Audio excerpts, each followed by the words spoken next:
Okay.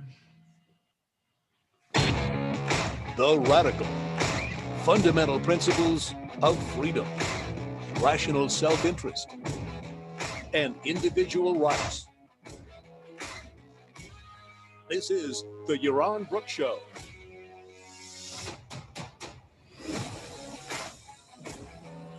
All right, everybody. Welcome to Yaron Brook Show on this Sunday. No, Saturday. It's not Sunday yet. Ahead of myself here. On a Saturday afternoon in Puerto Rico. I know most of you it's morning. We might have some Europeans where it's evening, but thank you all for joining us today. I'm really happy to have Amesh back. Amesh Adalja has been on the show numerous times, particularly since the COVID epidemic. I think you were on in February for the first time to talk about COVID. And one of the things that stuck with me is how many of your predictions, some of them for good and some of them bad, have turned out to be true, including you saying shockingly that, if nothing was done, 800,000 people would probably die. And as we cross 400,000 and the numbers keep accumulating, that unthinkable number from not that long ago now becomes more thinkable as we move forward. Hopefully the vaccines will solve that. But Amesh is back. Let me apologize to everybody, including him, that I've been pronouncing his name for all these months wrong. So I apologize, but he corrected me now, so I'll try to get it right. I wrote it down. So, Amesh Adalja is a epidemiologist.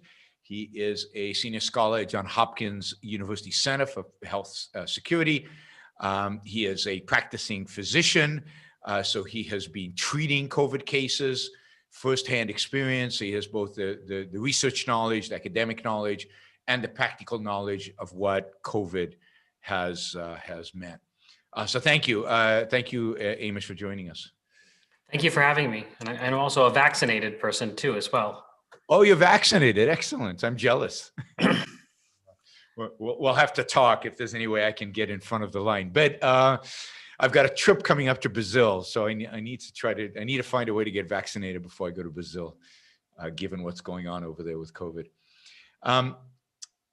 So I wanted to start by bringing up a question that I got on the show, I don't know, maybe a week ago, maybe a few days ago, I can't remember exactly when, about Amesh. I was asked something like, and I don't have the exact text, something like, do you think Amesh is not as radical when he's on television and in the media because of his employment or something? And I know, I'll add to that, I know that a lot of objectivists and libertarians and others have attacked you for not being radical and not for advocating for using the platform to advocate for laissez-faire or whatever. Their opinions, some of them I assume deny that COVID even exists. So that would be a whole interesting line of attack. So I thought it would be great for Amesh to actually comment himself on that. I'm sure he has some interesting insights in terms of what and insights I'm sure support, because I've done a lot of media over the years and I know what's possible and what's not possible. So Amesh, how would you respond to kind of that kind of criticism? So I would say I've not changed my position on anything. I've never been asked to say something I don't believe. I've never said something that I thought was wrong. I think that what happens is people forget what the difference is between a subject matter expert and a commentator. I'm talking about what I think is going to happen, what the facts are on the ground, what I expect politicians to do, what I expect public health authorities to do based on what I know about that field. It's not whether or not I like it or don't like it. And if you've seen me, I have pushed back on public health interventions that I thought weren't justified by the data, but I'm a subject matter expert. That's what the media wants me for. They're not having me there to be a pundit. They want me there to talk to the general public, explain what does this mean, what can they expect, how is their life going to change.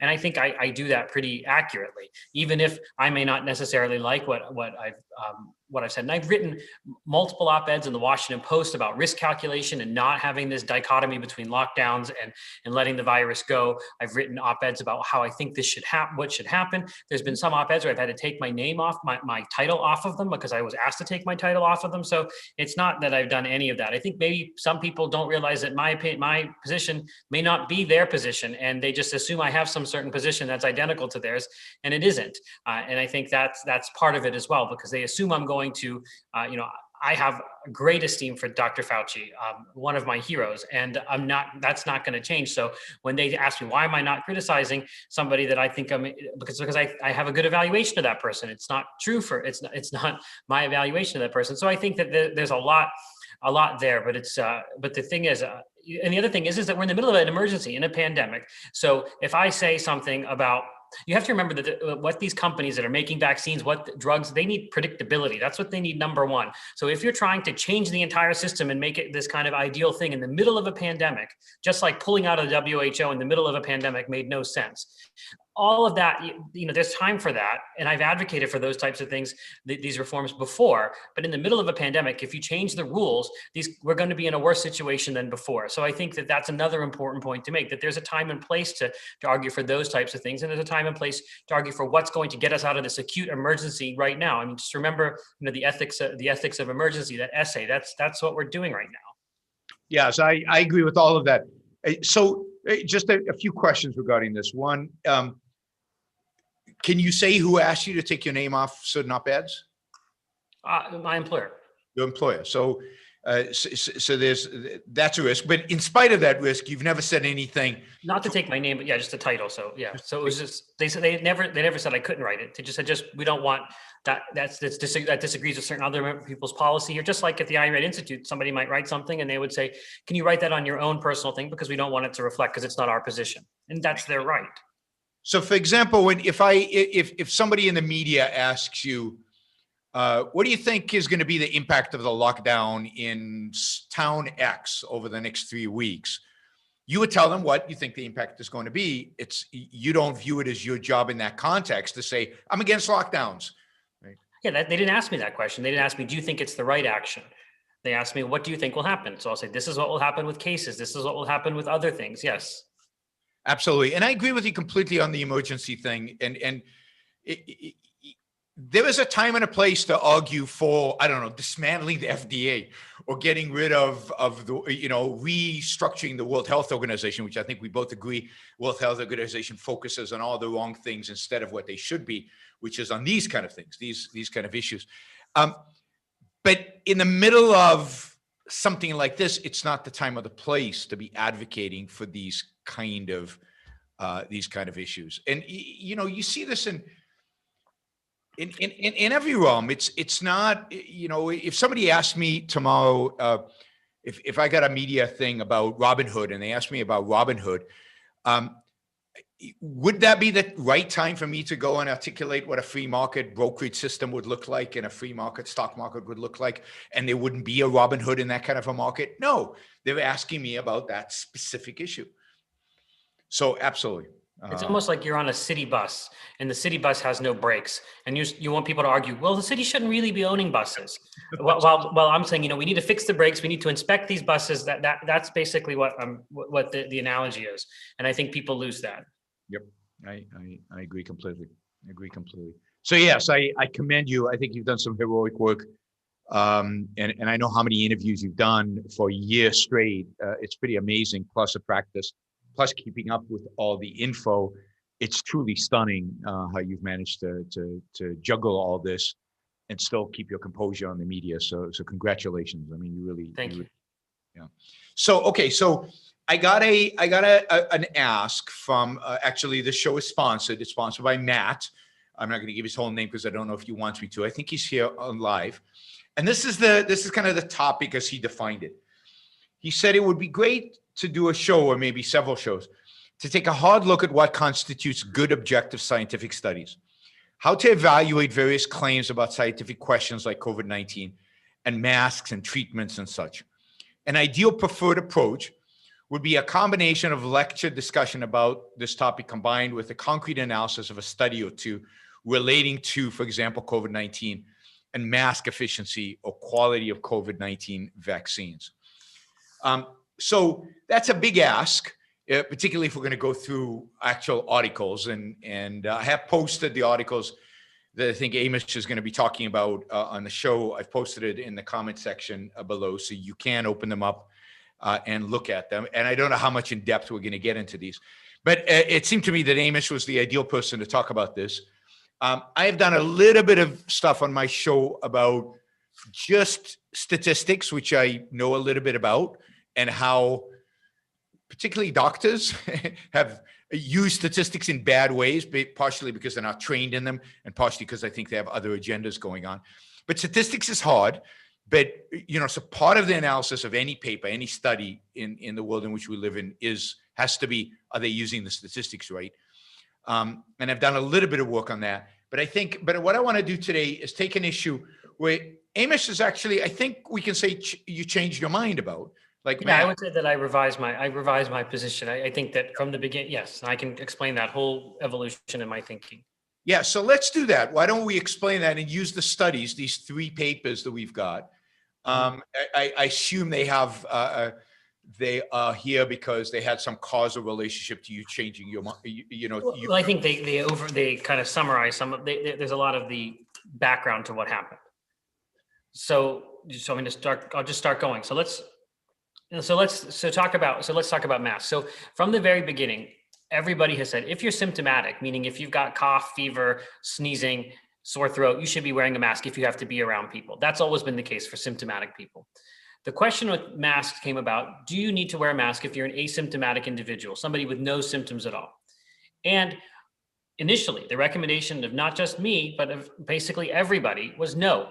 And that was because we had not seen asymptomatic transmission of coronaviruses. And remember, this is the 7th human coronavirus that's discovered. And 4 of them caused 25% of our common colds.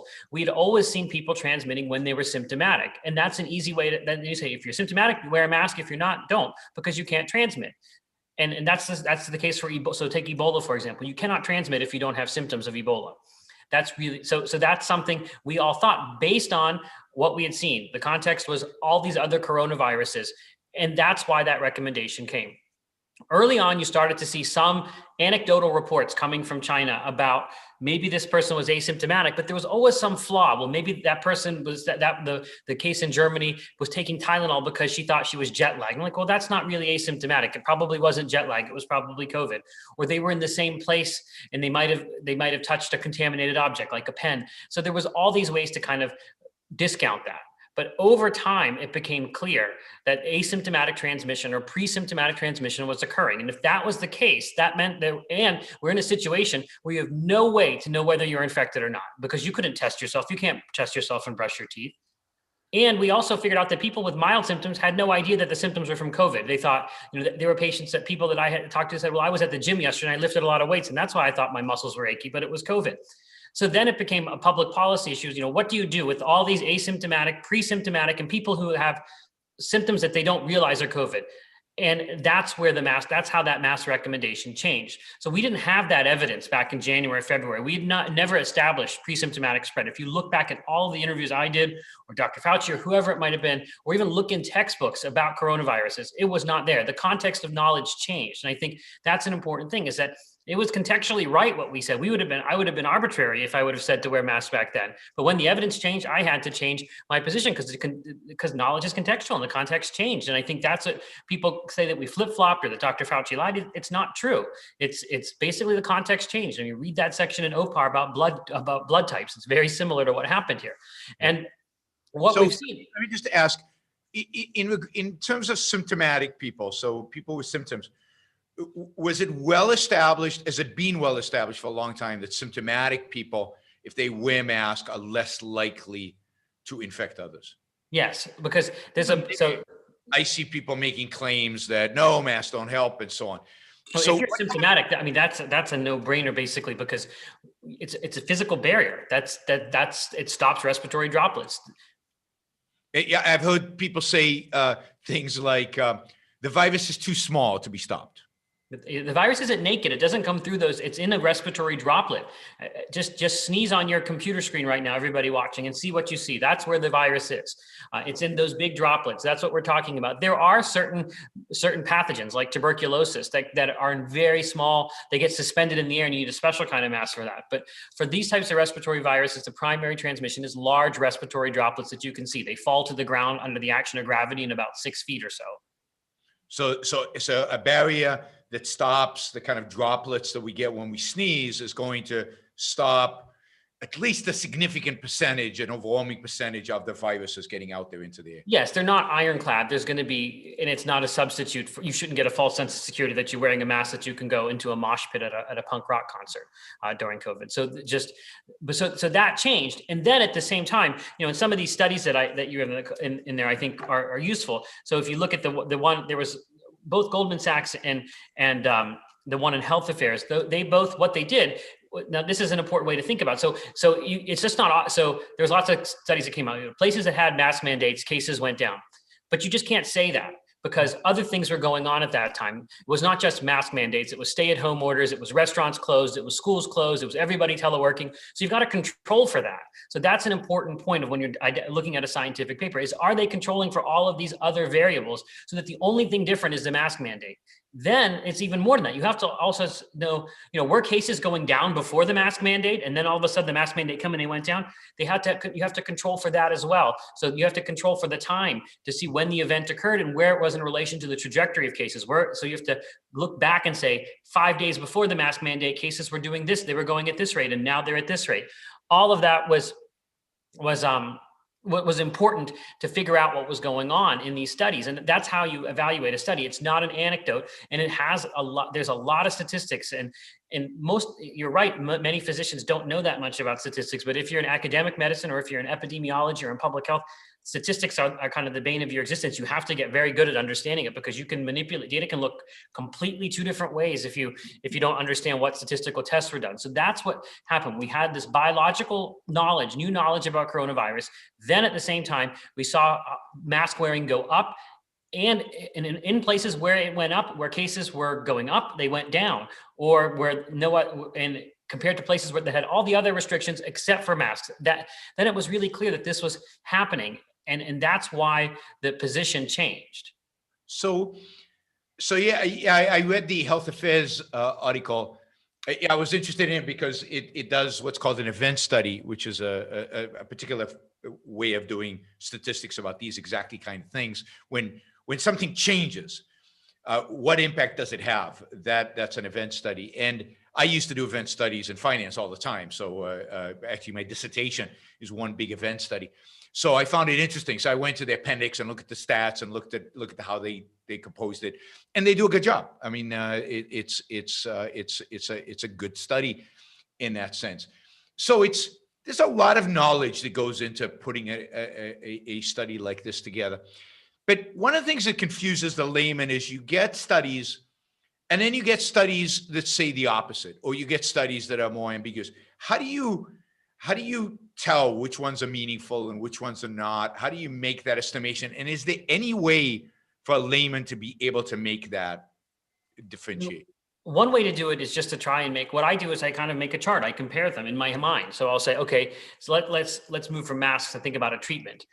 So suppose it was a treatment and it was maybe a study on hydroxychloroquine that had 30 people in it. And then there was another hydroxychloroquine study that had 10,000 people in it. You can you try to compare. So sample size, the more sample size, the bigger the sample size, the more valid your result is. Then you look at how are the studies, how are they conducted?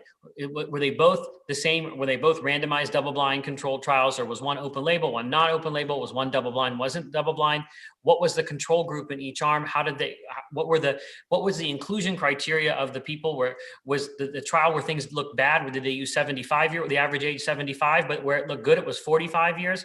You have to compare all of the different parameters in the study to say, which study was done better, which study is more likely to replicate reality versus be something that's an artifact of the study.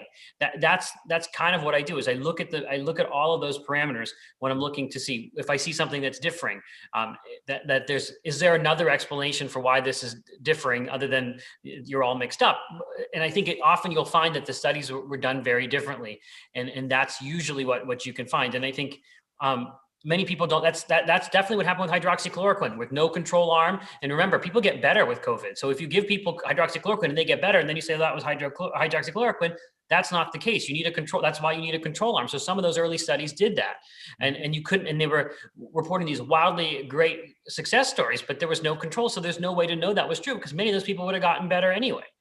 Yep. So there's lots of things like that you can look at. They're easy to debunk. So when you look at studies, there's a certain, especially medical studies, a certain type of rigor that you want to see in there to make sure that it's valid. And sometimes there are differences that you can't quite explain, and then you have to do a lot more digging. But often you can find it if you just kind of make a little chart and just look in the method section, and you'll be able to see something that's different.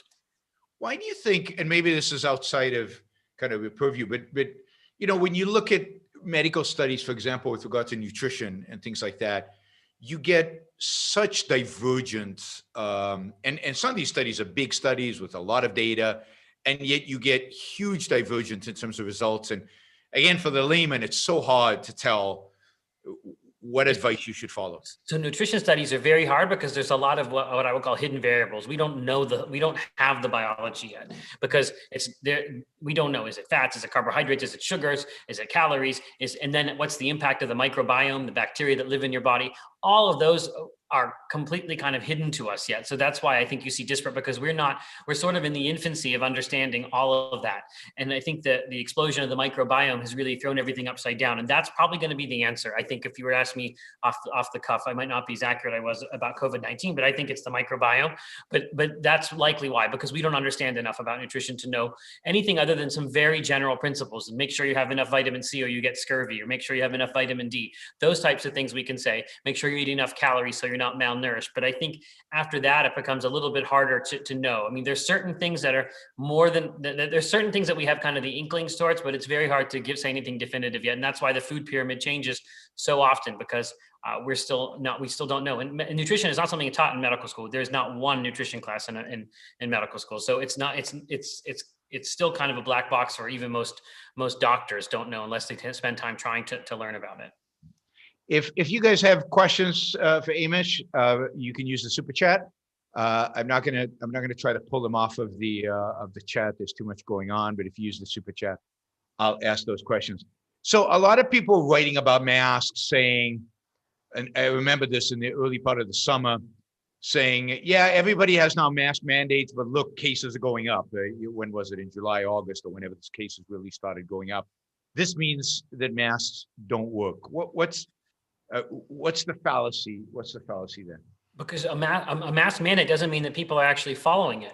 I mean, we have laws against drunk driving, but drunk driving lets go up all the time. So you know, it's people are misunderstanding this whole thing. So a mask mandate is a marker that someone is taking this mask thing seriously. A government is taking it that way, and it usually does increase compliance. We see that, but it's not ironclad. And a mask isn't a panacea. It's a layered security device. So it's masking, it's wearing, it's washing your hands, it's trying to avoid crowded and congregated places. All of those things play a role. So it's not going to be just one thing. And if people are not wearing their mask, or they're wearing flimsy masks, if they're just wearing one of those bandanas that flaps in the wind, that's not really doing anything. That's just checking a box to get into a store.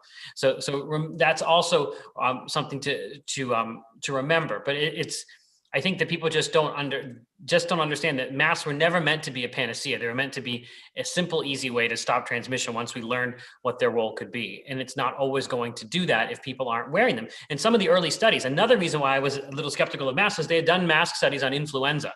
Influenza is something that can spread asymptomatically. And they weren't very good. They were not very good. They didn't really reach statistical significance. And it was because of compliance, because people weren't wearing them. A lot of these studies were done, some of them were done at the University of Michigan, where they were doing it on college students who are not going to wear a mask even for a study.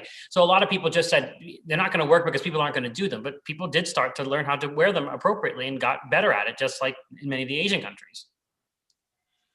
And why is it that the Asian countries wear masks? Is it a cultural thing? What is it? What's going on in Asia? I mean, I think it's a cultural thing, and I think it's probably a little bit also I'd like to think probably it's because many infectious disease outbreaks have started there, unfortunately. The 1957, 1968 flus both came from there. They had to deal with SARS. So I think they're just much more attuned to respiratory viral infections and just trying to keep them low, even in everyday life. And I think it is true. So if you think about how many billions of dollars are lost in the US economy because of the common cold, mean, if people wear, that might be something that will come out of this, that people will be much more mindful if they're sick, that they maybe should wear a mask, or if they're on the subway, they wear a mask. And that may cut down on all the absenteeism and everything else that the common cold does to us, or even influenza. Because if you look at influenza, that's the other fallacy. They're like, oh, influenza's gone. What happened to it? So now they say that's their new conspiracy theory. But the fact is, it's actually the social distancing for COVID is basically made flu non-existent. So that's going to be a really interesting dynamic to see for next season, or if social distancing stops, if some of those requirements change, what happens to influenza? Because it's been a really interesting epidemiological experiment with flu, because it is nowhere to be found. So it's interesting that people say, I mean, people said that some people are saying it now. People are masking more than ever, and yet cases are going up. And I think the answer to that is, imagine how fast it would be going up if nobody masks. And remember, people are wearing masks outside, at the store, at the restaurant. They're not wearing them in their houses when they have all their friends over. And if you look at the epidemiology, much more of it is now in private gatherings. If you look at contact trace data, so look in California, there are no restaurants open, so restaurants are not spreading it. So where are people getting it? They're getting it in their homes, and nobody is coming over to watch a football game and wearing masks sitting around there. Nobody's going to a clandestine Halloween party. Well, maybe they are wearing masks at a Halloween party. That was a bad example, but maybe there was clandestine homecoming dances in my hometown in Pittsburgh. Nobody's wearing a mask there. So that's an important thing to remember, is that the masks people are wearing when they go outside. So if cases are being driven by private gatherings, that's not going to have an impact. The masks aren't going to have an impact there. But where they were used, where there are people out there doing things, it did have a major impact. And just to be clear, because I'm sure somebody's going to raise this, we're not advocating here for mandates, for mask mandates. That's not the issue. The issue is, should masks be recommended, and should you, to protect yourself and the people around you, should you wear a mask? Not as a government mandate that forces you to do so. And I think private businesses are going to want to have mask mandates, their own mask mandates, as their private property. And just like you have to wear shoes when you go in there, and I think it's a good business decision for most of them, because they don't want to be a site of spread and get shut down by the health department because it becomes a hazard. Absolutely. So here's a question: How does double or triple masking, as Fauci suggests, make sense? Well, again, that's another thing taken completely out of context. So exactly what I said earlier, that not all masks are created equal, that there are flimsy masks out there. And why are you wearing a mask? It's to serve as a barrier. And the more layers you have, the more filtration you're going to get, trying to mimic something that's more like a medical type of mask. So there are people that have really bad masks, and they don't do that. So if you have a flimsy mask, and if you just look on my Twitter feed, I just did about 100 interviews on this topic. If you've got a flimsy mask, it does make sense to wear a second layer over top of it. But if you've got a mask that's very consistent with CDC guidance, meaning a cloth mask with multiple layers, three layers, that's going to be fine. And so you don't think that that's the case, that everybody needs a double mask or triple mask, and we don't want people to have something that they're not going to wear, or you don't want to discourage them from not wearing any mask because they say, well, I have to have a triple mask and I don't have 3 of them, or I can't breathe when I have 3 masks on, or I can't comply with all of this, it's too hard to do.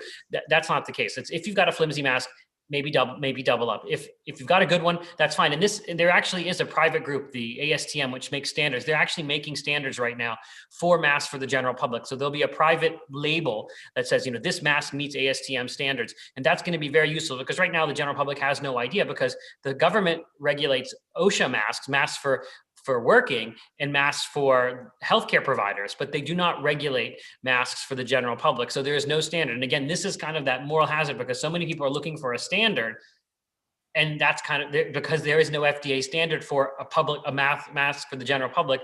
No one knows what to do. So here, this is probably what could happen for the other things, for the medical masks and for occupational masks, is that there's a private organization that's now coming up with a standard because they found a market need, and and then people are going to pay, like underwriters, those types of things, to try and say, does my mask meet this criteria?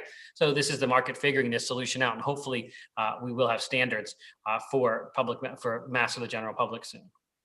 So somebody's writing, I had COVID back in November. When should I get the vaccine, and roughly how long am I immune?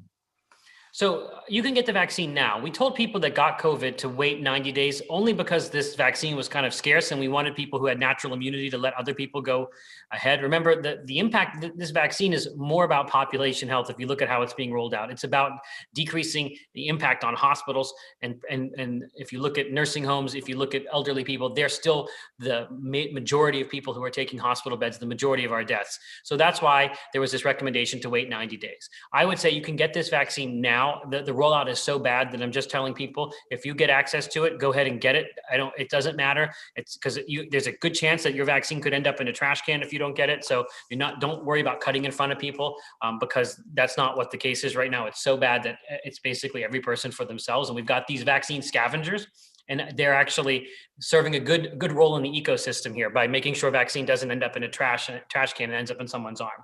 You'll be immune. We think you'll probably be immune for at least a year or so. We don't know. We haven't done the natural history studies yet when there might be boosters. They may update the vaccine because of these new variants just to make it, even though the vaccine seems okay against serious disease from the new variants, they may update those vaccines. So you're going to be immune probably for at least a year from your natural infection, and then that will be boosted probably by the 2-dose vaccine that you receive.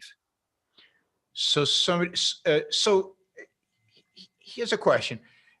If for people under 65 or 55, COVID is not very dangerous. Would that be, and without, significant pre-existing conditions, mortality rates are pretty low. Yeah, it's less, not zero, but I mean, it's not zero. Is it more than the flu if you're that age?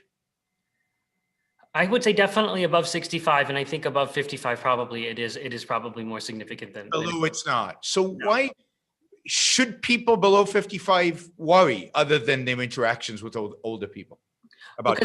Because I think you're also looking just at mortality, and it's not just mortality. Remember, if you look at, there are long haul symptoms that people can get, even with a mild case, where they might have difficulty concentrating, difficulty with their activities of daily living, this whole long haul phenomenon, which we don't understand. And I have patients with it, and they're young, and we don't understand that. So you don't want to get this, even if you do well with it. And that's why kind of a herd immunity strategy is a little bit dangerous, because it's not just about dying from it. There's all of these other things that we're going to deal with for a while. They're making these long haul clinics in all of these hospitals because we've got all these patients, many of them who never got hospitalized, that have all of these issues that are post-COVID, and we don't know what's causing them, these chronic headaches. And so I think that, I would try to avoid getting COVID. It's not something, you don't want to have a chickenpox party equivalent with COVID, because you don't know what's going to happen. And it's great that young people tend to be spared. Not everybody gets long haul symptoms, but I can't predict who's going to get long haul symptoms or not. And I know some people who cannot work now because of this, and they only had a headache and a fever from their initial,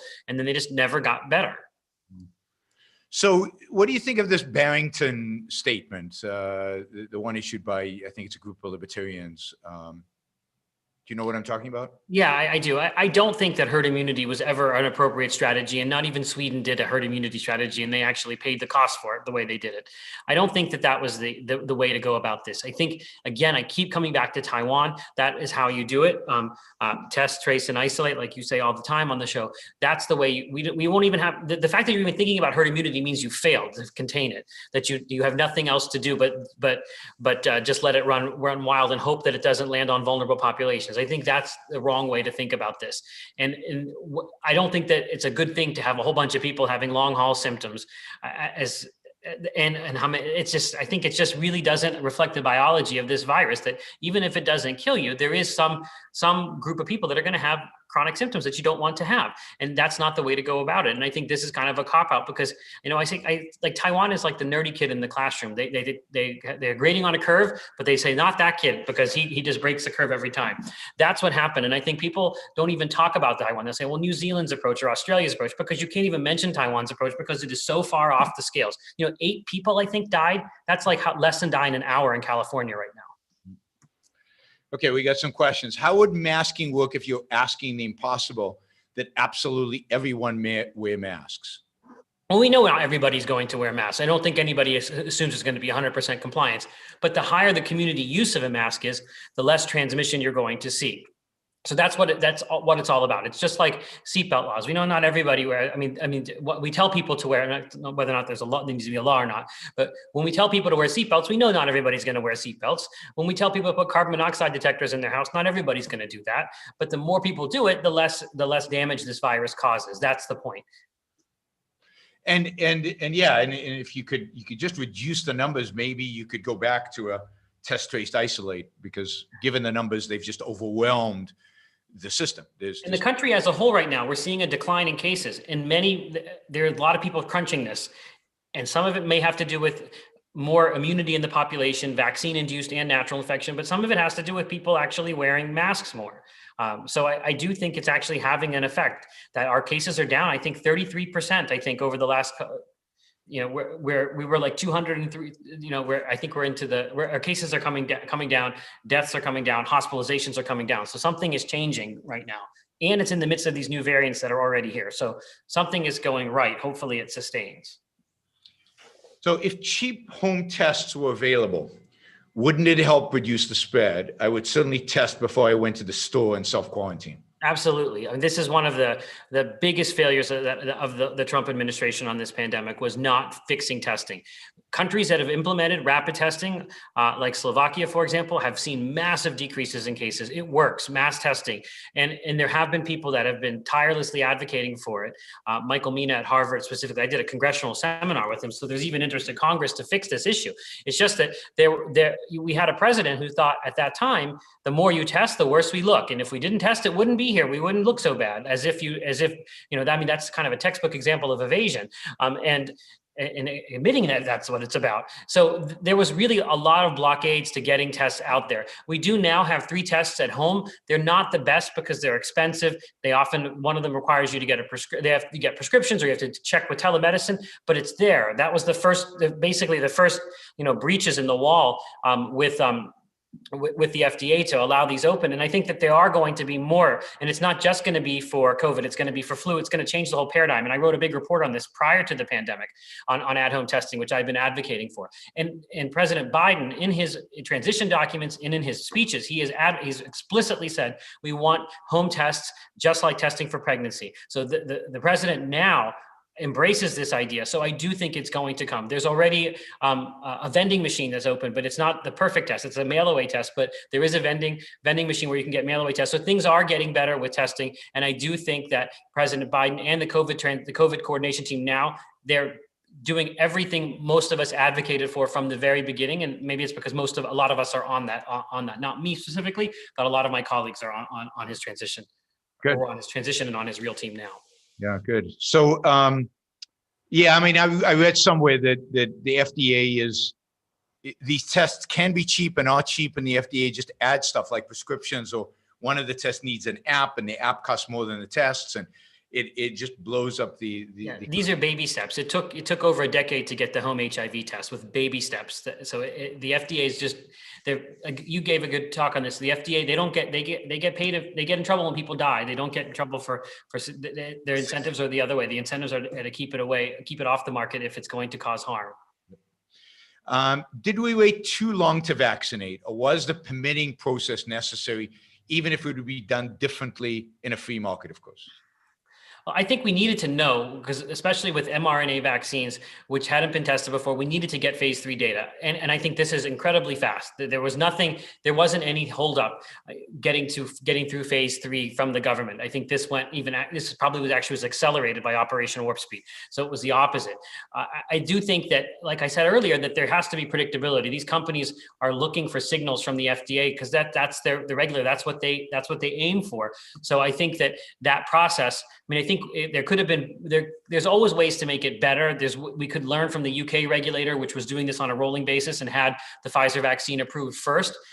But I think that likely in the context that we have today with these companies that are basically tied to the FDA timetable, tied to the FDA benchmarks for how you conduct a clinical trial, there wasn't any other way around it. And I do think it was very fast. Everybody wanted it to be faster, but I don't think it would have been. Even the UK was maybe a little bit a week or so ahead of us. I don't think it will make a difference in the end clinically over how many people get vaccinated. I think I think that we went as fast as we could. I mean, if we would have worked on SARS in 2003 and had something off the shelf to use, then it would have been a different story. But obviously that didn't happen. And some of these other countries, many countries are even behind us. If you look, even though we're not the best, Israel, UAE, and Bahrain are the best. But I think we went as fast as we could the big thing in Israel is they don't let the vaccines go to waste, and they have the logistics down in ways that we just don't have it. So I think our priority groups were put in place for a good reason, and they were well thought out, and they made sense scientifically, but they became dogmatic. The people became dogmatically wedded to them, and it was becoming a barrier to getting vaccine into people's arms. And then you had people like Governor Cuomo saying, if you, God forbid, vaccinate somebody in 1B or 1C, we're going to not only fine you, we're going to take your license. So if you're a vaccinator or you're a nurse, what that's your livelihood. And the governor is going to take your license if you accidentally vaccinate a paramedic before a doctor. I mean, that's the difference between 1A and 1B. I mean, what do you expect people to do? And then if the government can't get the syringes right, the Pfizer vial, I have one sitting over there, an empty one. They have they can either get 5, 6, or 7 doses, but you need a special syringe, but they're coming prepackaged with a syringe that only gets 5 out. Then what are you going to do? You can't get, it's got this little drip in there and you can't get it out. And then initially the FDA said they didn't say you could only take 5 doses out. So they did throw out 6 doses in the first week or two, or the first days of vaccination, because they didn't have permission. So there was a lot of bureaucracy that's fouling up this whole vaccine rollout. How will COVID be a problem in the long term? I think if this is with us, it's going to be one of our seasonal coronaviruses. It's going to be something that causes infections from time to time and causes severe disease in certain people, but it's no longer going to be a public health emergency after we get our vulnerable populations vaccinated. If nursing home people and the elderly are vaccinated, it's not going to be clogging up hospitals. People aren't going to be dying from this and at the rates that they are now. And then I think that's going to change the risk perception. And it's going to be something that's with us, which is really important. When you look at these decisions and discussions that the teachers unions are having with the schools, they really are not understanding that this virus is not going anywhere. And the longer they stay out of school, they keep putting more and more obstacles to getting in-person learning back in the public schools. And they are really doing a lot of damage to some of those children who aren't learning very well at home. And I think that's the issue. Is many people think that this is going to be eradicated, and that's not the case. We're just trying to remove the pressure on hospitals and remove the ability for this virus to kill you, and have it more of a seasonal virus that we can cope with. So will vulnerable populations need to be vaccinated every year? We don't know if they're going to need to be vaccinated every year. We still don't know the duration of immunity. I suspect there'll probably be a need for a booster at some point. And I think that will probably initially going to be focused on the vulnerable populations, but we might start making this a routine childhood vaccination in a couple of years. We don't have data on children yet. It's not approved for use in children. It's 16 and 17-year-olds are the youngest people that are in the emergency use authorization, but it may someday become something that you get routinely when you get your measles shot, and that's that. And I think some of the newer vaccines that will come out down the road may be ones that are very durable, more universal, not need updating, all of that. I think it's a little bit too early to say. So John says, he has 2 friends, husband and wife, in the medical related fields who have COVID now. They're 12 and 18 days after the second Pfizer shot. Are you aware of similar cases where people are getting COVID after the second shot? You can't get it after the first shot. Gives you about 85% protection after about 10 days or so. But remember, even the second shot was 95% effective. So there is going to be people in that 5% that get it. And it takes about 2 weeks after the second shot to have that full immunity. So there are going to be people that get infected. And remember, it's not 100%. 95% is a real number. There's a 5% amount of people that are going to get it. So that's an important thing to remember. So it's not the vaccine's fault. It's not a failure of the vaccine. That was kind of baked into the vaccine, that it wasn't 100%. Yeah, it's a little fluky that both a husband and wife would happen to them, but it could be that you don't know what their exposure was. They might have been in a place where there was heavy exposure, and it overcame their burgeoning immunity. It's hard to know exactly. I mean, my wife had it, and I was exposed to it the whole time because we didn't know she had it, and I never got it. So I haven't told you, I just did an antibody test, and it came back negative again. So every single test I've done as be negative. So so there's some interesting stuff there. It could be your blood. I don't know what blood type you are, but there is some. There's some. Huh? it's A plus. So I'm susceptible. That's the hypersusceptible one. Yeah, So I think you just got lucky. You've got some other genetic predisposition, or your wife wasn't shedding very much virus, and for when she was most contagious, you got lucky. Yeah, no, it's well, I mean, we see that in households, the attack rate is maybe 40%. No, it doesn't, it's never 100%. Like if she had measles, you would have had measles. It's not like that. Okay. And yeah, and she tested negative while she had symptoms. That's another kind of weird aspect of this. All right, what about other effects on wearing a mask? I'm asking about psychological effects on people. Also about what about bacterial infections? I don't think there's any evidence that there's any bacterial infections, but obviously wash your mask. If you've got a dirty mask, don't be putting it on your face. I mean, that's common sense. You can get bacterial infections from dirty underwear, same principle. I don't think that's a reason not to wear a mask. I don't think that there's any psychological aspects, only the ones that you yourself make into psychological. I mean, I think there are transplant surgeons that put in a liver for 12 hours, and they're not having a psychological breakdown in the middle of the liver transplant because they're doing it. And remember, the masks are when you can't social distance.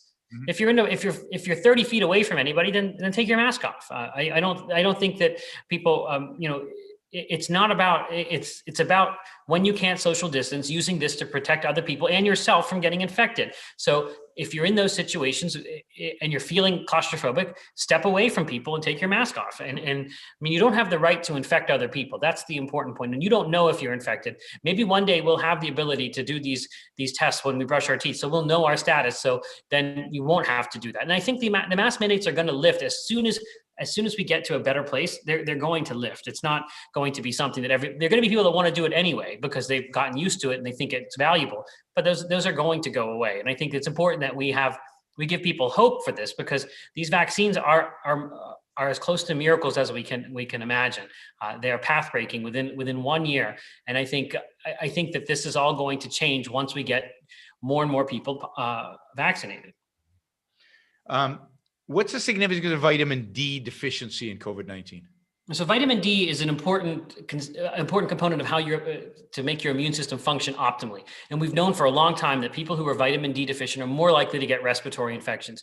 And it seems to be the case for COVID, that if you are vitamin D deficient, that you are more likely to get COVID, and you're more likely to have a severe case of COVID. It doesn't help you once you've gotten COVID. So it's about being vitamin D replete ahead of time. So that means sunshine, supplements, especially if you're dark skinned, if you're African-American, they often, because of the pigment in their skin, they don't absorb as much sunlight. So it's important to make sure that your vitamin D status is adequate at all times. So that is a vitamin I recommend people take or have their levels checked. I've read something. I've read that some think that even with vaccines, masks should be continued indefinitely to prevent disease in general. Shouldn't the psychological cost of that be considered also? I don't think anybody's saying that masks are going to be mandated once we hit herd immunity. I think that there may be there may be individuals that want to wear masks like they do in Tokyo. That might be something that becomes more normal because people have learned about the value of masks and respiratory viruses. But I don't think that that's going to be something that people do all the time. Maybe during flu season, people will do it more often than normal. But I think really what this is about right now is decreasing the intensity of spread, giving our hospitals a break, and getting the death count down.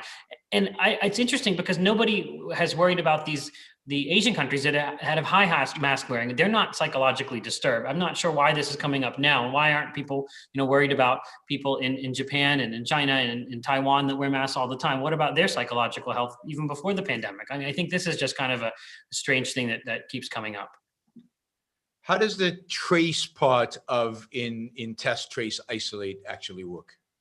Okay, so that's an interesting question. So what happens is, you get a positive test result. Suppose you go to an urgent care center. That gets forwarded on to the health department. That lands on someone's desk. They look at it and they basically will call you. They'll see who you are. So they'll have some information. They'll have your age, your name, where you live. They'll call you and they'll say, you tested positive for COVID-19. We want to do a contact trace. So can you tell me, what do you do? When did you get symptoms? And who were the people that you were around? Right now, most of them are underwater, so they're only going to focus on high risk individuals. So if you say, I go to the casino and I play blackjack all night, they're going to be worried. Or I'm a pastor at a church, and I give services 5 days a week. But if you're just somebody else, they're probably just going to say, okay, just do this yourself.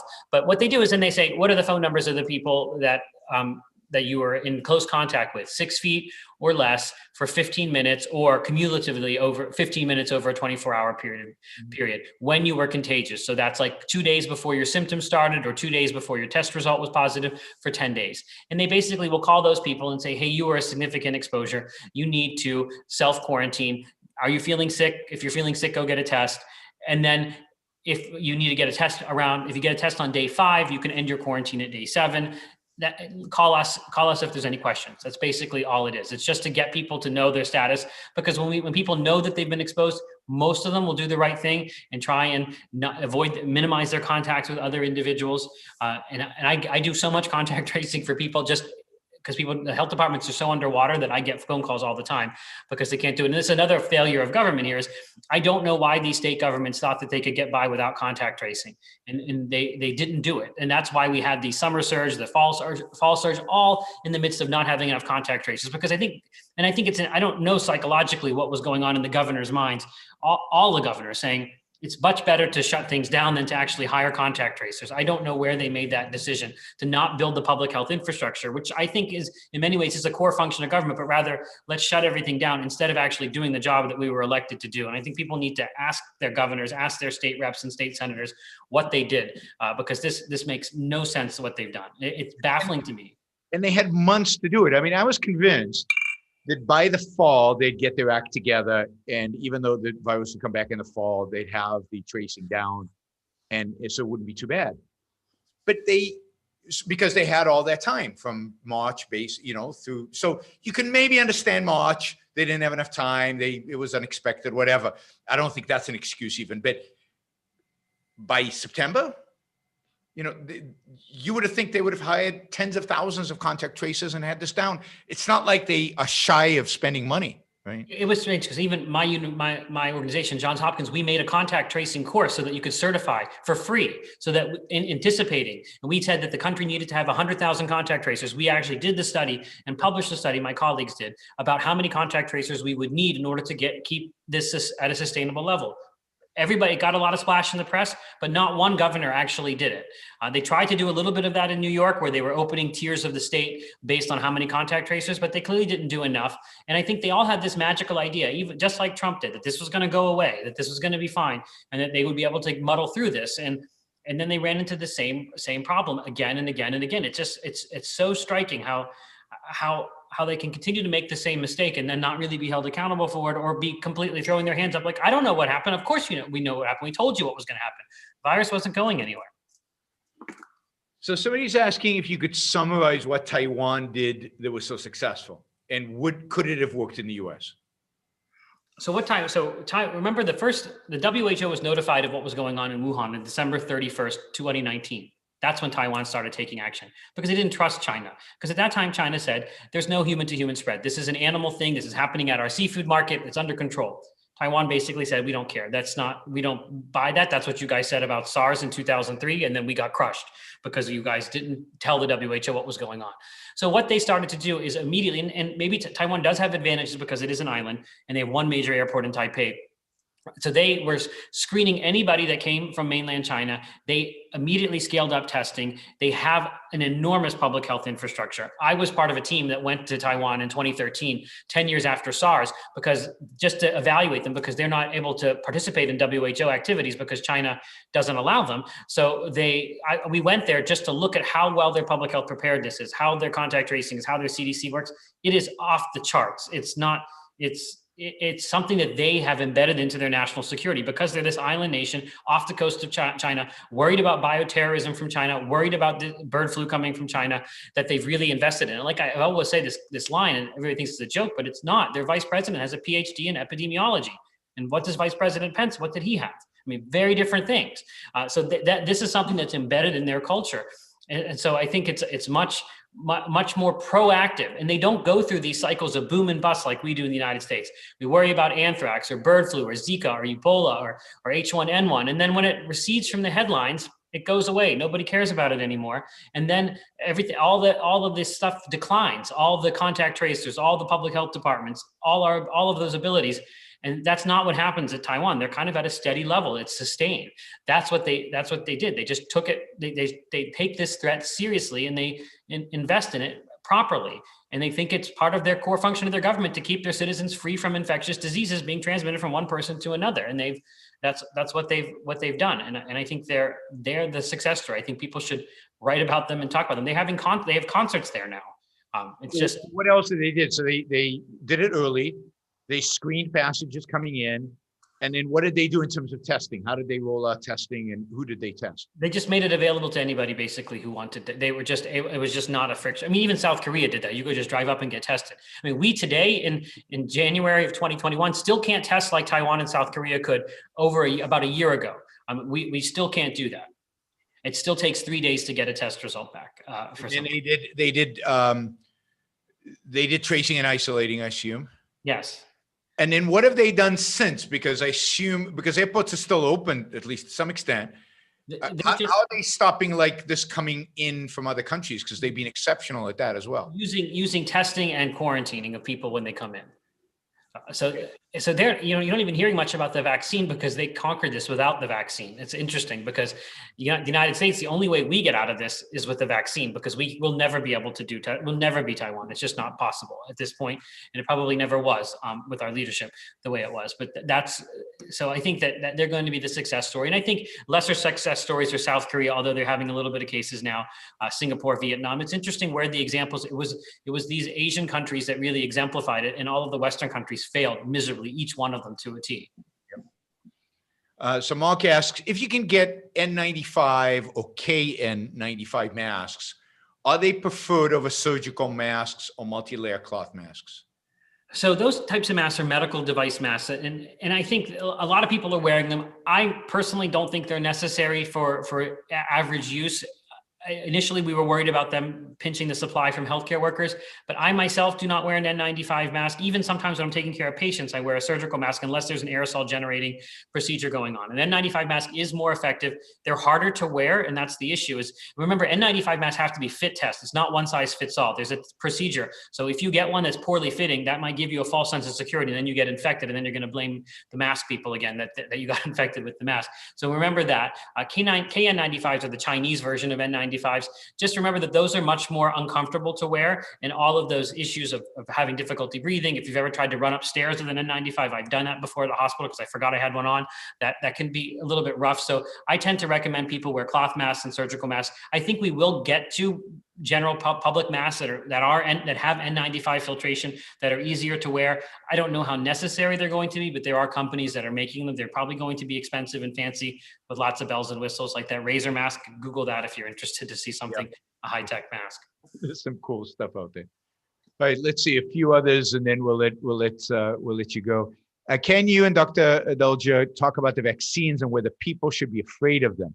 How to evaluate vaccine efficiency, the differences between Pfizer, Johnson & Johnson, I guess Moderna, and other vaccines.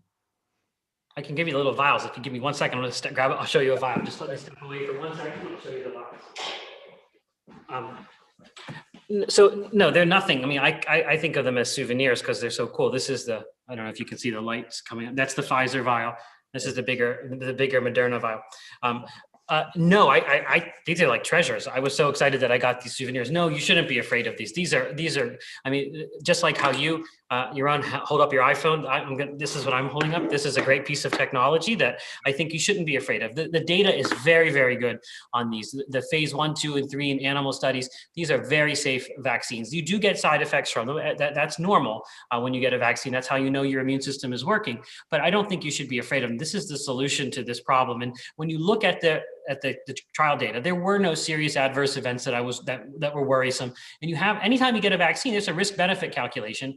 And the risk of these vaccines is so outweighed by their benefit in the face of a pandemic that's killing thousands of people in this country every day. So I do think these are nothing to be afraid of. I think that they look the side effect profile is very similar to other vaccines, and there's no reason, and they're so elegantly made with mRNA technology that they're not something that I think biologically is going to cause a problem based on what we know about the biology of the ingredients in this. I mean, there are risks for allergic reactions, and we have people sit there for 15 minutes afterwards to get those allergic reactions are easily treatable. We've not had any fatalities from them. So I do think these are not anything to be afraid of, but they should be embraced just like a 5G iPhone. How do you compare the Pfizer, Moderna, and then the Johnson & Johnson? Johnson & Johnson is a different technology, right? Yeah, so Pfizer and Moderna, these two are very, very similar. They both use mRNA technologies, almost the same ingredients. They're both 2 doses. The Pfizer, you get a second dose in 3 weeks, the Moderna in 4 weeks.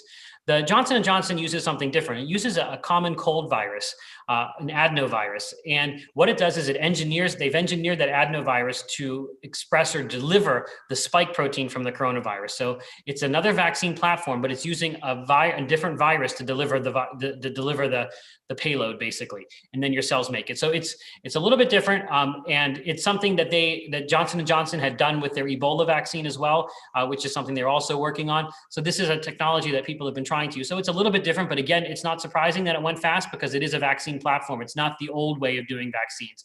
So it is something that will probably have a little bit differences, and maybe for people who are allergic to these or had allergic reaction, they may recommend that eventually, but we'll have to see what happens. And hopefully they're going to be even more. AstraZeneca, Novavax, there's a bunch coming. So we're going to have a menu.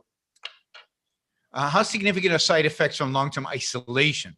Psychological, poor exercise, weight gain, not going to the doctor, all of those kind of things. Are there any studies yet to try to quantitate?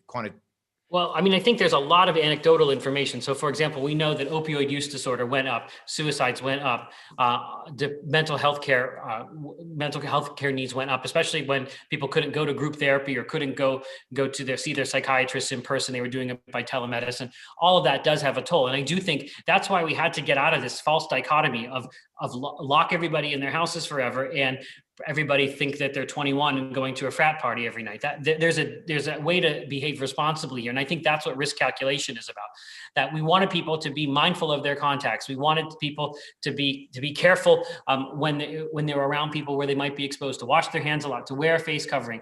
All of that's important. But I do think that you can't take you can't really trade off the short and the long term in the way that many people did, thinking that we can do this forever. It's not sustainable, and we will pay the price for it. There will be increases, and there have already been increases in overdoses and the like, in child abuse, because if you don't go to school, your teacher can't tell that you're being abused. There's lots of things that people didn't think about because they were all they were prioritizing the short term over the long run. And I think most people know that. Even the WHO said that's not the way to do it. But it became the lesson. I think everybody followed what Wuhan did, and then they did it to some extent. And I do think that this is a major issue. And this is the problem when you don't have a proper public health infrastructure, and governors are left with this blunt tool, and they don't want to be blamed for people dying. That's basically their instinct, is I don't want to be blamed. And so they just do this what's very easy to them. And they're on a 4-year election cycle. They're not thinking about what the burden of cancer diagnoses are going to be in 15 years because of how many people miss their cancer screening. They don't think about that. They're all short-term focused. All of the politicians are like that. That's why we go through these cycles of panic and neglect, because they don't think past their own election date. So that's the problem. But yes, there are studies going on to quantify this, and it is one of the major tragedies of this. And this is exactly why we can't allow this to happen. There is a window of opportunity to fix this so this never happens again. And Onkar's paper talks a lot about that he released, and I think that's the approach that we need to think about. So I just want to go back to the original kind of assignment, I guess. So there are a lot of, these papers are released, the academic papers, they're pretty, I mean, they're not, the layman has no real way of telling whether a paper is legit or not, because the stats are hard, the calibrating the data, knowing if the experiment was done right. I mean, most people are just not going to be able to know that. What should they do, particularly given the world in which we live right now, in which false information is everywhere? I mean, fake news. Trump coined the term and then produced a bunch of it, but it really is everywhere. How do people assess what makes sense and what doesn't? How should they? Who should they look to? So sometimes, it's not going to be that them reading a paper, but those papers are going to be interpreted by the press. So you're going to see it in the New York Times science writers, who I think are very good.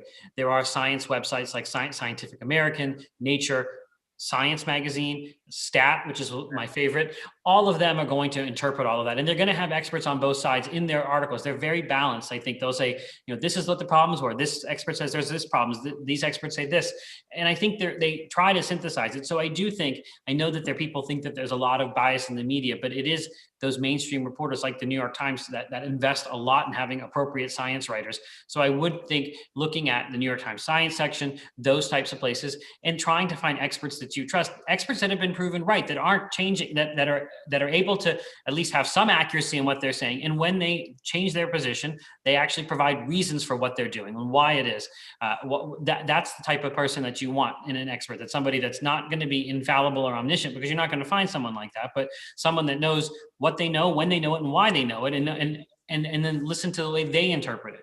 And I do think that, I think that there are good journalists out there that interpret these scientific papers very well. I mean, I think of them almost as peers, some of the scientific journalists. Good. All right, I've got 4 last questions. Do you have time to stick with us? Okay. In test, trace, isolate, what would be the mechanism for isolating? Purely voluntary laws, actions by local police, something else? Usually most people will isolate if you tell them. You don't need to do anything. Most people will just stay at home if you tell them to do that, and you help them. I mean, and it's important for people to make it easy, though. I mean, neighbors and people can give them food if they need to, or maybe they need to walk their dog, or they have childcare issues. That you try to make it easy. In New York City, they gave people free hotel rooms to isolate if they had a multi-person household. You don't usually have to go all the typhoid Mary route and put someone on an island. So they can. That doesn't usually happen. It's very, very rare. Most people will do that. You don't. I think it's very, and I think if someone completely brazenly breaks an isolation order, then I think you have to deal with it, and you ratchet it up and figure out what their reason was for breaking it. Is it an emergency, or are they just doing it just to spite you? But no, you don't have to. It's usually people will do that if you just you can help them out a little bit. Yeah, and I think here, reference to Onkar's article again. I mean, one of the things that we need to do is create a legal infrastructure to deal with these kind of things, to deal with pandemics, which we don't have in the United States. And I don't know, other than Taiwan, if any country really has. I see people between 25 and 55 getting diagnosed and given almost nothing, or really nothing, to limit severity. And then it gets worse. There is a scramble to treat. Should docs be more proactive when caught early to fend off severity? I mean, it would be great if we had a drug that we could do to decrease transmission, but none of them have panned out. Not hydroxychloroquine. There's some interest in a drug called ivermectin, where there is still not very good data. It's kind of equivocal, not enough for me personally to prescribe it to somebody. And that's what the monoclonal antibodies are about, to find people that are not needing hospitalization, to prevent hospitalization, but they're very hard to get. So I think that would be a major. Is there shortage of supply? No, it's just a concept of operations, because they have to be given their infusions. They take an hour to give, and you have to keep the people there for an hour, and you have just a small window of time, and they really only benefit high risk people. So you've got a quick, it's just, they don't have a way to give them to people. They're sitting on the shelves unused. They basically, they have great potential, but because of all of the logistics of giving them, they've been underutilized significantly. So it's really a headache to try and get them for a patient. It's not easy to do. And then, so if we had a Tamiflu equivalent, like Tamiflu for influenza, that would be great. There just hasn't been one yet, and hopefully there will be one. But I do agree, if we could give people a medicine on the time that they're diagnosed that prevents them from getting severe illness, we'd be in a whole different world. Are there any side effects from the vaccine, or should the side effects from the vaccine be a concern to frail elderly people? So this is probably coming from the story in Norway, where they vaccinated nursing home patients, and some of them died after vaccination. It's important to remember that not everything that happens after vaccination is caused by the vaccination, and nursing home patients die at a very high rate. My understanding is none of those were related to the vaccine. I do think that side effects, especially after the second dose, can be considerable, and you have to prepare for that. So I wouldn't say I'm going on a hike, or I'm not moving furniture that next day. I went to work the next day and worked overnight, but it was not the easiest thing. I had aches and pains and a headache, and I took a Tylenol. But I do think if you're elderly, if you have other medical conditions, you should prepare for that second dose with not really wanting to do much that second day, the day after your dose, and see how it goes, and prepare to take Tylenol or ibuprofen if you need it. But it can be something that can put you down on the bed for a day or so.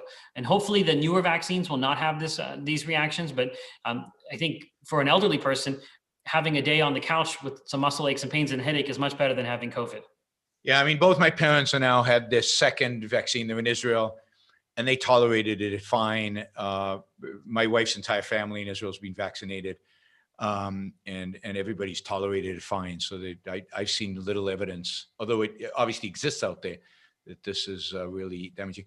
People, a lot of people talk about zinc and vitamin C as, again, boosting the immune system. Is there any evidence around that, like vitamin D? So vitamin C, if you're somebody that doesn't have enough vitamin C, if you're somebody that's deficient, yes, vitamin C is important for the immune system. I don't think there's no benefit once you've gotten COVID, although people are advocating it. I have not seen any good data. Zinc is a little bit interesting because zinc kind of rose to fame as a common cold cure. And remember, like I said before, 4 coronaviruses caused 25% of our common colds. And zinc did have some ability to decrease symptoms for the common cold. So if people go and buy zinc lozenges and take zinc lozenges when they get sick, I don't think that's anything bad. I think that there may be some marginal benefit there. It's not great, but it's not, I don't think there is a little bit of evidence there, but again, it's not going to make a big difference. Overall, your symptoms might be a little less severe. Yeah, I typically take, when I travel, take vitamin C with zinc. Again, I don't know, if I start getting a cold, I have no idea if it works or not, but because sometimes my cold gets worse, sometimes it gets better, and anecdotal evidence is not evidence, but I figure it doesn't hurt either. So I take that for common colds. How difficult would this vaccine production be 10 years ago with slower computers, RNA technology, and 3D modeling? Is this an example of human progress? Sorry, can you repeat it? Can you repeat the question? I didn't get all of that question. So how difficult would this vaccine production have been if we were doing this 10 years ago, when we had slower computers, no 3D modeling, and all of that, all the technology that goes into that? Yeah, I think it would have been a much harder task. The fact we would still probably be doing vaccines at a much slower pace. Remember, the fastest vaccine was 4 years before these ones. So I don't think we would have had mRNA vaccine technology poised to go. We wouldn't have had these viral vector vaccines poised to go. So I do think it would have been a lot more difficult at that time. I also think we wouldn't have a good handle on the variants. Our testing would have, even our flawed testing, it would be even more flawed back then because we wouldn't have had all of the new technology. So I do think that this pandemic occurred at a time where there was many things on the cusp of happening with biotechnology. Great. So in terms of testing, when you talk about the at-home tests, I mean, a lot of people talk about PCR tests. Those are not the PCR tests you're talking about, right? No, there are some at-home PCR. There is one at-home PCR test, but no, the at-home tests I really advocate are the rapid antigen tests, the ones that are much better for an asymptomatic person without symptoms. Because the question you're asking is not, what am I sick with? Because you're not sick. You're asking people, am I contagious? You're asking the test, am I contagious or not? And there, I think antigen tests are sensitive enough to pick up people who are contagious. They may miss low levels of viral load. That's not really important clinically. And if you do it serially, meaning it's not just one, you do one today, one tomorrow, maybe bi-weekly, that gives you a lot of valuable information to be able to reduce the amount of contagiousness in the community. Great. This has been great, Amesh. I mean, huge amount of information. Thank you. Well, thank you for having me. I hope you guys all enjoyed it and learned something. Yeah, we'll definitely have to do this again. So thanks. And thank you all, guys. Before you leave, guys, don't forget to like the show. And it helps with algorithms. Don't forget to support the show. YourOnBookShow.com/support, and so we could keep doing these shows. And don't forget, you can also support the show, of course, on Patreon, Subscribestar, and what was the other one? And Locals. Patreon, Subscribestar, and Locals. We will have another show, let's see, tomorrow at 2 p.m. East Coast time. 2 p.m. East Coast time. It'll be a hangout, Q&A. So bring your questions, open, super chat, and everything. And then we are going to have Steve Simpson on the 8th, another one of Matt's sponsorships. And we're going to have Steve Simpson on, who works for the Pacific Legal Foundation, used to work at the Ayn Rand Institute. We're going to discuss the state of discrimination laws and policies, sexual harassment, discrimination, all of that stuff. We're going to be talking about. That'll be on February 8th at 6 p.m. East Coast time. 6 p.m. East Coast time. All right, we got a full schedule, and of course there'll be tons of shows in between. We will talk to you all soon. Thank you again to Amesh. That was really terrific. I hope you guys enjoyed it. I really enjoyed it and learned a lot. All right, bye everybody. See you tomorrow.